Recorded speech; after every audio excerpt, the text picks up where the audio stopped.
Hello, Earthlings. It's time to reset your cultural dial. Coming your way next on your favorite device, from the Hoosier State to all the ships at sea, it's the Crawfordsville Peachcast. And now, here's your second or third favorite Dave from Indiana, Dave Peach. Warning, other people named Dave may also appear. Thanks, CD. It is mixed bag time. I'm Dave Peach. I'm Dave Meyer. Glad to be back, Dave. Dave, I have a question. Please. Pablo Cruz sang, "What you gonna do when she says goodbye? What you gonna do when she is gone?" So, Dave, I'm going to ask you. I'm going to ask you this question: what you gonna do? What you gonna do when she says goodbye? What am I supposed to do? What are my options? I don't remember the lyrics. This is a dire situation. This is serious. I want to know, what is the person supposed to do? Do you want the hard answer, Dave? Yeah. I mean, I want the answer. I don't care. Okay. I just want the answer. The answer is acceptance, Dave. She said goodbye. You're gone. Is this a rhetorical question?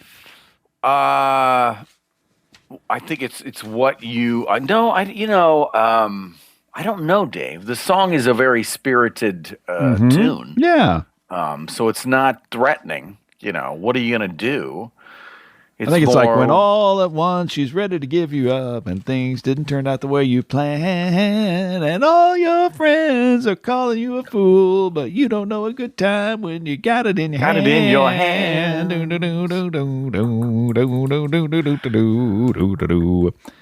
Dave, that is without the use of any device of any type.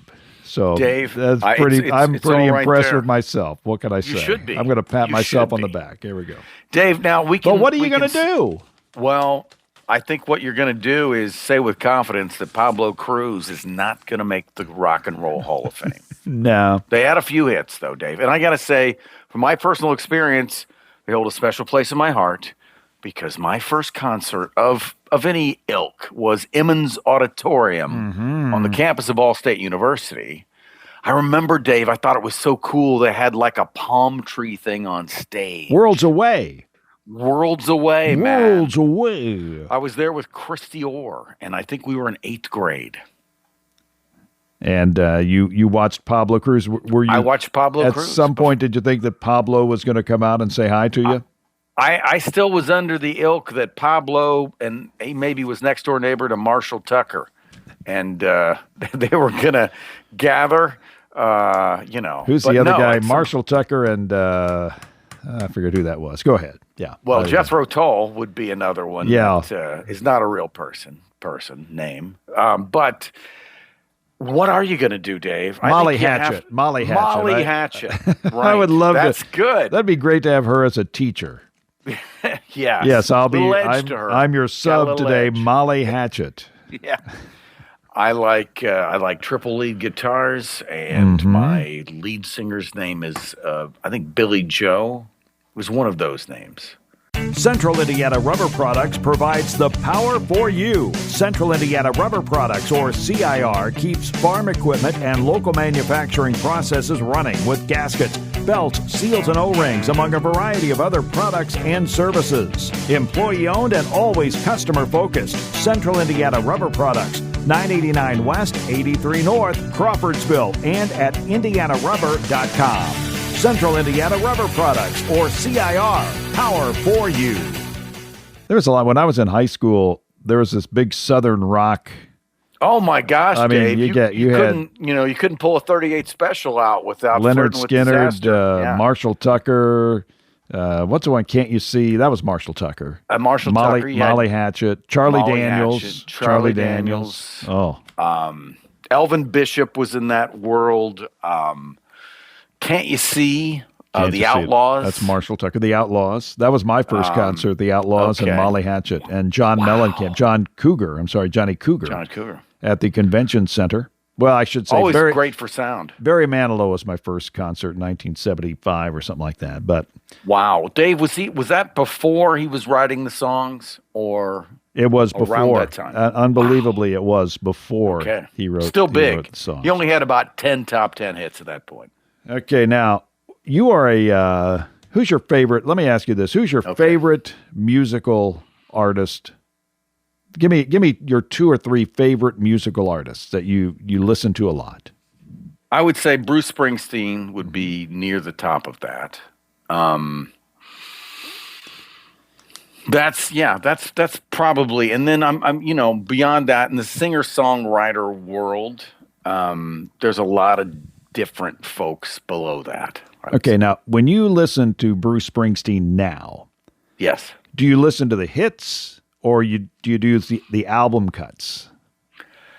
Now I kind of dig around, and what I honestly look for the most are like versions of songs, because he's putting out everything right now. Like he even is putting out things that he didn't remember that he did. Okay, because they asked him like, "Is there an electric version of Nebraska that exists somewhere?" And he said, "No. I don't, we did a bunch of songs, but no." And then he had to come back and say, "I was wrong."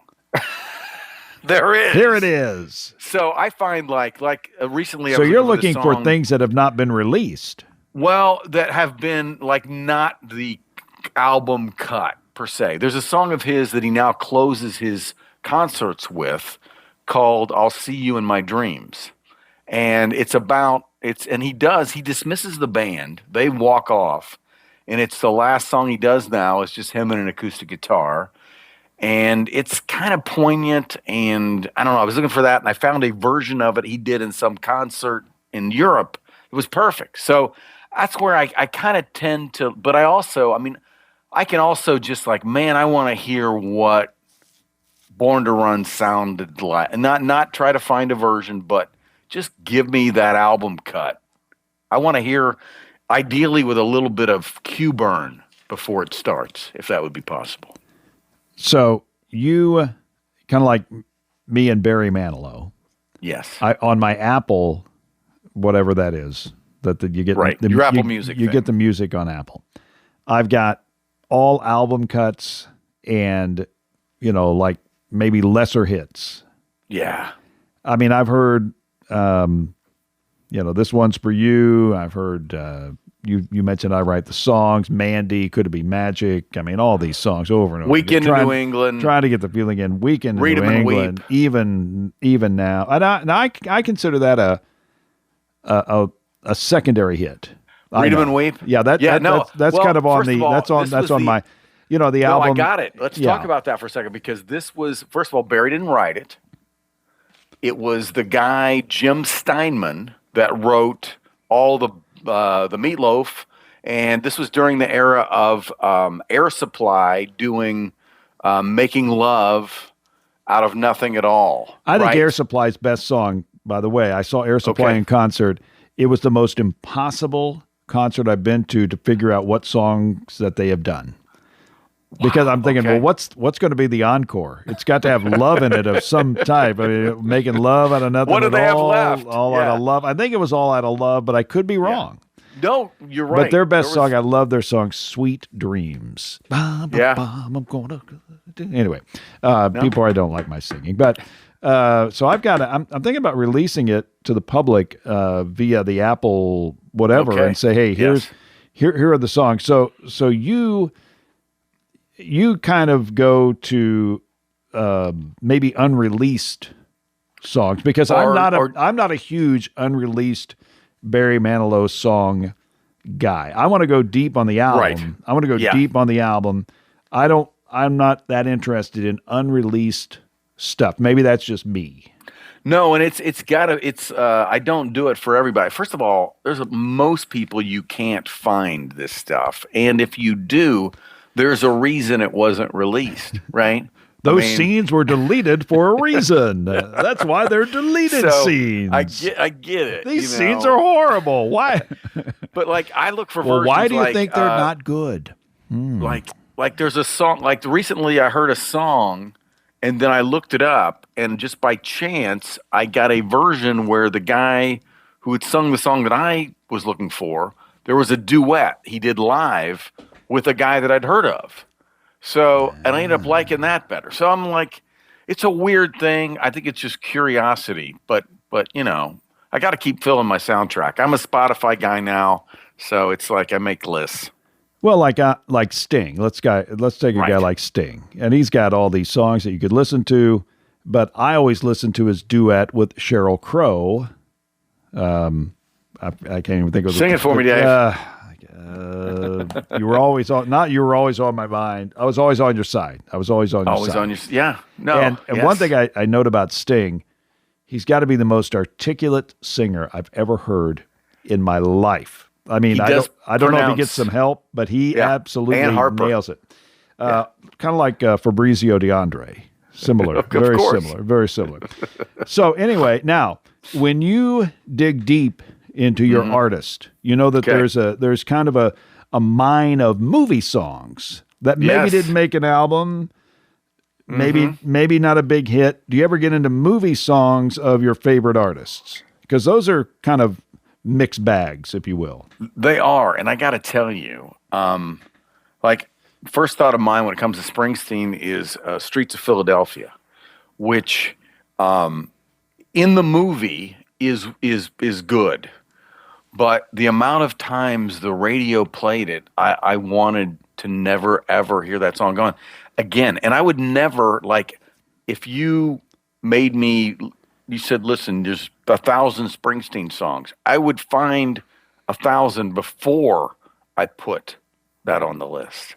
So in that regard, it's weird, but I love, like I've got a list, like a playlist that I put together of different types of soundtracks from different types of movies.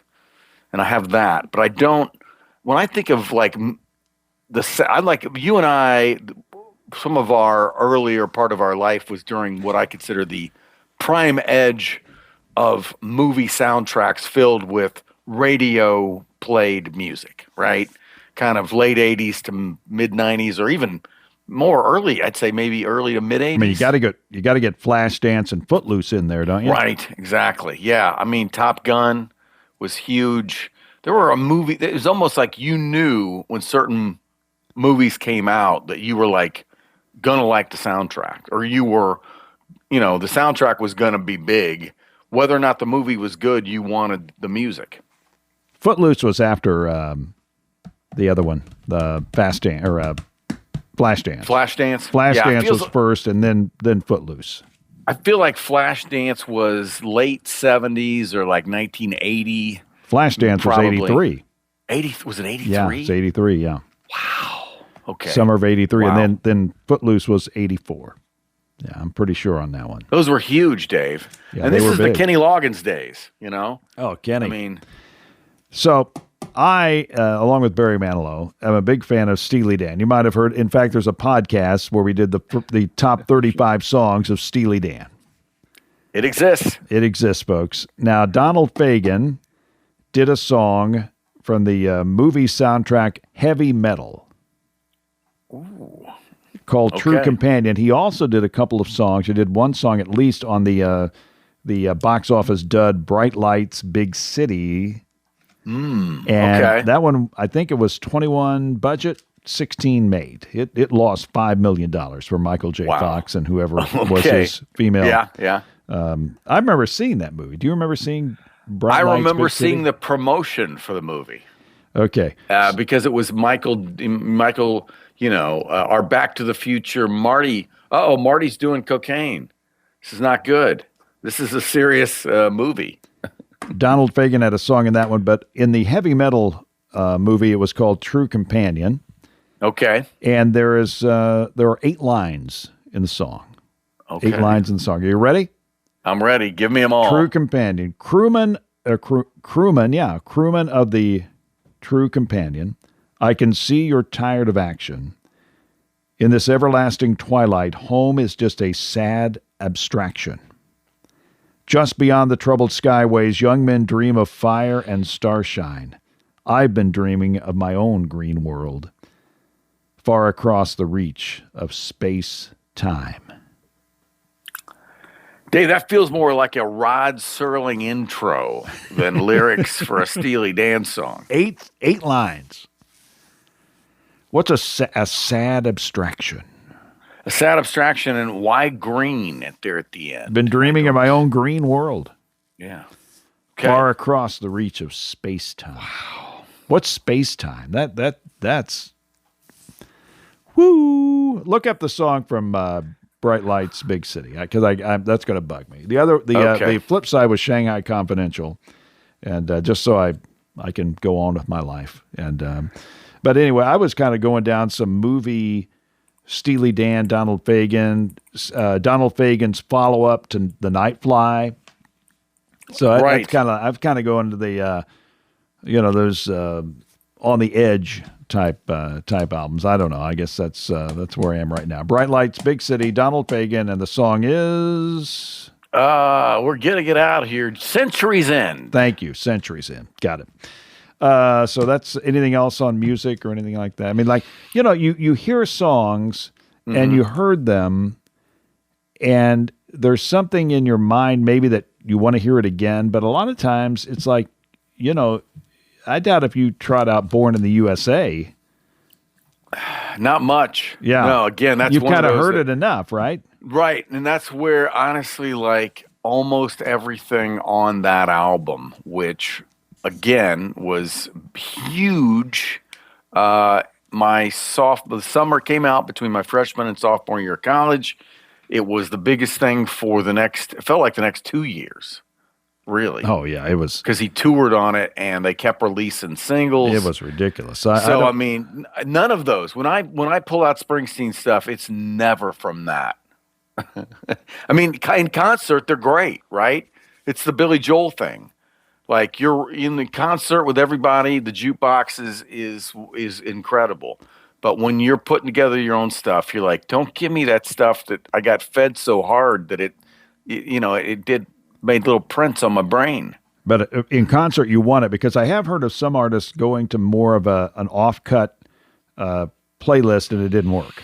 No, I mean, look, before Merle Haggard died, one of the things he said to Bob Dylan, and it wasn't like on his deathbed, was because Bob asked him, like, what do you think? And Merle Haggard said, people just want to hear those songs that you play the way you played them and the way you sang them, and that's what they want, Bob. Oh, don't get me started. Don't get me started on Bruce Hornsby. Yeah, see, and it is. I mean, I almost feel like if you're going to do that, you need to like announce, I'm doing like Sting kind of does a thing where he says, I'm going to do jazz versions of my stuff or whatever. So people know, okay, I'm not going to hear Every Breath You Take like the Police did it, right?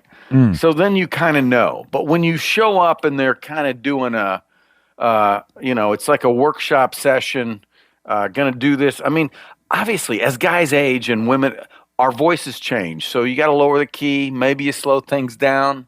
I don't know. We got to give them that. But when you do that whole, like, I'm going to do these just in a weird way because I can thing, that feels like you're almost taking advantage of your audience. I would agree. Now, recently you saw Richard Branson. I did, Dave. I happened to be in the morning walking in New York City. I was there for work, and I was in Bryant Park, and I noticed there was like some folks around, and then I'm like, that guy with the shiny white hair, he looks familiar. And Dave, it was a billionaire of Richard Branson. He owns Virgin everything, whatever Virgin is. You made note of his Hoka tennis shoes. I mean, he can afford Hokas. I know, and I thought he could have afforded better, and I wondered. Like, they look like worn, so he looked very, kind of down to Hokas aren't earth. cheap. Have you priced them? No, I mean, they're not cheap. I know he's a billionaire, but for the rest of us, they're kind of they're over uptown. $100. Yeah, Yeah, I mean, they're not cheap. No. But well, let's see. Peacock has shown a couple games with the Indiana Hoosiers of late, and people are complaining. Kind of like when ESPN first started showing college basketball. Is this different than that? Well, we're talking about in the 80s. Your grandma couldn't watch IU because it was on ESPN. Yeah. She didn't have cable, and she was so upset IU was going to take on Wisconsin. And They couldn't watch it, and now we kind of get this Peacock thing, particularly with IU doing so well. Is this different than that? Not really. Not really. No. The thing about then is that the platform that people were used to for the longest time was free. The bargain we made was advertising. You knew it, so you didn't really think of it as part of the deal. Then you knew people were getting cable, and they got more with the cable. So if you were choosing to not do that, and this is the same thing. I mean, it's show business. The business of sports is what college sports and professional sports are about now. It's not college sports are not about the student athlete. The student athlete is participant, but they're a very well paid in some cases participant. So I think you want to watch these folks play, you got to pay. Colin Cowherd, one time I heard him say at that time, folks, if you want to watch sports, you're going to have to get cable. And you know how Colin kind of talks, I don't know if you talks down at people. Not always you have to get cable. Right. So I guess now if you're going to watch every IU game, you're going to have to get Peacock. Yeah, this is the thing. If we go back, we thought, wow, streaming, this is going to be, I don't know, things are somehow going to be cheaper because I'm not going to pay for cable. No, now the way it's spread out, I think everybody's paying as much as they used to pay, or you have to do more work to see the things you want to see because, if you're a person that you need Disney and you're going to have Disney, okay, you got that. Then, okay, maybe you're going to probably pay for Netflix. And then where do you stop? How far does it go, Dave? Do you need HBO? I kind of like HBO. I'm willing to give up Disney. I get a couple of these with my T-Mobile. It's almost too much work, Dave. Cord cutting has now been replaced by this, like you mentioned, this sea of apps that I can't get to. And, we just did a movie, Jonathan Livingston Seagull. And, I don't know how you got it, but, I had the privilege of paying Prime for a subscription. Yep. And then I had the privilege of paying Prime $4.29 to watch the 1973 film Jonathan Livingston Seagull. Thank you very much. I mean, and my son, I'll tell my son, I go, we got to pay for these movies. He goes, they're just the ways that you get it. They're just the way that you get it. Then you pay. I'm like, I don't know. That's not how it's supposed to work. No. I'm the same way. If I'm paying this and you get your cut every month, you should give me a deal on Jonathan Livingston Seagull. Come on, man. You're not asking for the second drink free here, okay? Come on. I agree. Hey, you noted that Daryl Johnston, who played football with Troy Aikman, looks a lot like Gordie Howe. He does. He didn't when he played. I'll say that. He looked like a fullback for the Dallas Cowboys. But now, Dave, he looks like what Gordie looked like at the end of his playing career. Do these guys get a haircut every week? I think it's, if you remember 30 Rock, there was a line in there that he gets his hair cut every day because every day. Yeah. So I think I do believe the on-air talent probably, I honestly, my perspective, I bet the makeup artist basically trims them up pretty much every time they see them. I'll tell it really quick. I was talking to one of the coaches one time in my semi-pro game world, which year 5 coming up for the Lebanon Leprechauns. But he was back in the locker room getting a haircut and getting a little shave. He was just in a very chill kind of state. And I talked to him about the game, and fast forward to the third quarter where they're carrying him out of the arena. Oh my God, Dave. They are absolutely carrying him out of the arena. And he was kicking his feet in the air as one guy was holding him. Wow, Dave. This is pretty intense. It was crazy. It was crazy. He was out in the popcorn stand still yelling, and I'm thinking, man, it didn't. That's great. Had a little trouble there. So Did I you don't know. So have you had any Gordie more Howe, dealings with Daryl him after that? Johnston, getting your hair cut, and all that stuff. And you were in Chicago. Did you get pizza? I was in Chicago, and I did get pizza. What kind? And it was Uno. Ooh. That was the one that was the nearest by, and it's not. I mean, I always I kind of slight them because I think of them now as the frozen. But when you buy it there, it's the old school pie, and it was, I think I'm gonna eat this personal deal that's like 3 pieces, and I get down the first piece, and I know I can't finish the second. I can start on it because my brain is, but at some point you got to give it up because I just makes you go to bed early, Dave. I love pizza in Chicago. Is it better in New York or Chicago? Because I've been to New York one time, and I think we ate at KFC. The New York is the big slice, the big long, triangle slice. Chicago, I think more of the thick, deep dish, Giordano's and all those places that have Gino's East, the historic pie. So to me, the New York pie is great if it's just a late night one piece, and you don't mind getting a little oil on you. I always feel like I'm going to the New York pies thick with the oil. They heat them up in the oven, brings everything up, and then I get them on me. I'm getting hungry. Why, Dave? I know I'm getting hungry. So to answer your question, it depends on if you're going for a quick meal or a more of a sit-down experience. Thank goodness we do have a Giordano's in Indy, a couple of them.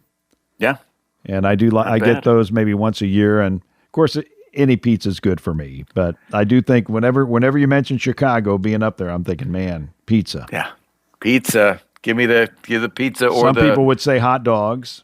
Right. And both Chicago, New York and Chicago have hot dogs, right? The beef, the beef sandwiches and well, let's go get some to eat. Okay. We're on it, Dave. Well, again, you can get the Crawfordsville Peachcast on Podbean. It's crawfordsvillepeachcast.podbean.com. Like, share, and subscribe. We're on iHeart, Apple, Spotify, YouTube, and Podbean. Dave, thank you for joining me. Perfect, Dave. My pleasure as always. Until next time, America, for Dave Meyer, I'm Dave Peach. Thanks for listening to the Crawfordsville Peachcast. Thank you for listening to the Crawfordsville Peachcast. If you enjoyed it, follow the podcast and ring the bell so that way you'll always be up to date with the newest episodes. We'll see you next time.